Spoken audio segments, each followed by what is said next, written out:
அத்தை, இந்தாங்க அத்தை, காப்பி கொண்டு வந்திருக்கேன்.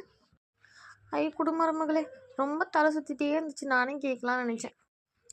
ஐயா, என்ன காப்பி இது? நல்லாவே இல்லை, ஒரு மாதிரி சக்கரை. ஐயோ, என்ன மருமகளே, காப்பி குடிக்கிற மூடு கூட எனக்கு போயிடுச்சு. தயவு செய்து எடுத்துன்னு போயிடு. இது என்ன, நல்லா தானே இருந்துச்சு காப்பி. நான் சக்கரை எல்லாம் டேஸ்ட் பண்ணிட்டு தானே எடுத்துன்னு வந்தேன்.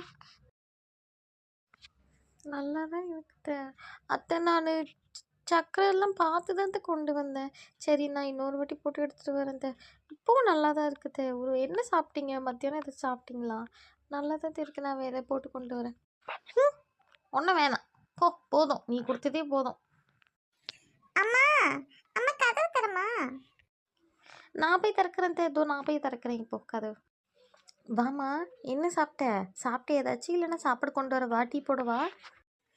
அதெல்லாம் ஒன்றும் வேண்டாம் அண்ணி. நான் காரக்குழம்பு செஞ்சேன், சரி அம்மாவுக்கு கொண்டு வரலாம் எடுத்துட்டு வந்தேன். டேஸ்ட் பண்ணுறீங்களா நீங்களும்? இல்லைங்க அண்ணி, ஃபஸ்ட்டு நீங்கள் டேஸ்ட் பண்ணிவிட்டு அம்மாட்ட கொடுங்க. நீ செஞ்சு நல்லா தான் கண்ணி இருக்கும். இது டேஸ்ட் பண்ணிட்டு சொல்கிறேன். இவன் என்ன இப்படி செஞ்சு கொண்டு வந்திருக்கா? ஐயோ, இனிக்கவும் செய்து, புளிக்கவும் செய்து, கசக்கவும் செய்து. போதும், எம்பிட்டு நேரம் நீயே என் பொண்ணு குழம்பு ருசிச்சுட்டு இருப்பேன். எனக்கு கொஞ்சம் கொடு.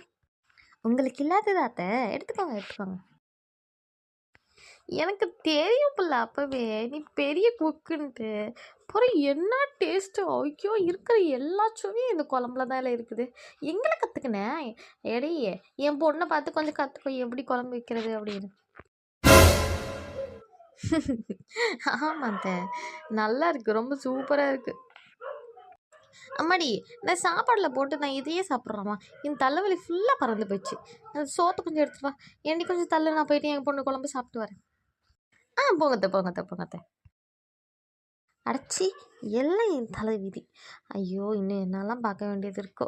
அந்த குழம்பு என்னை சாப்பிட வைக்காமல் இருக்கிற வரைக்கும் எனக்கு சந்தோஷம்ப்பா.